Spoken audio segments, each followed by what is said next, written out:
Chez Régénération, on est parti du constat que l'agriculture aujourd'hui représente 25% des émissions de gaz à effet de serre. C'est donc à la fois un énorme contributeur au changement climatique, mais aussi la solution pour résoudre ce changement climatique.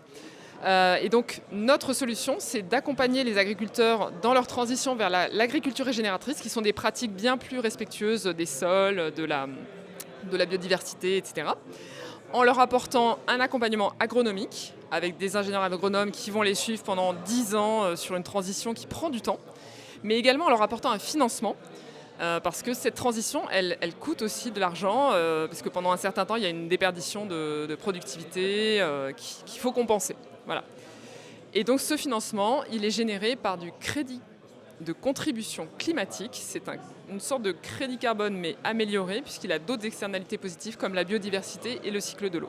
Et ce crédit carbone, on va aller le vendre à des grandes entreprises qui aujourd'hui sont dans des objectifs d'atteindre la neutralité carbone et qui ont besoin d'investir dans des projets bénéfiques en termes d'externalités positives pour l'environnement.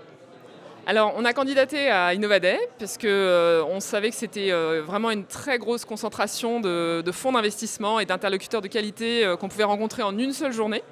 Comme on démarre notre levée de fonds en amorçage, c'était pour nous un timing parfait pour avoir l'occasion de rencontrer en une journée un grand nombre d'interlocuteurs.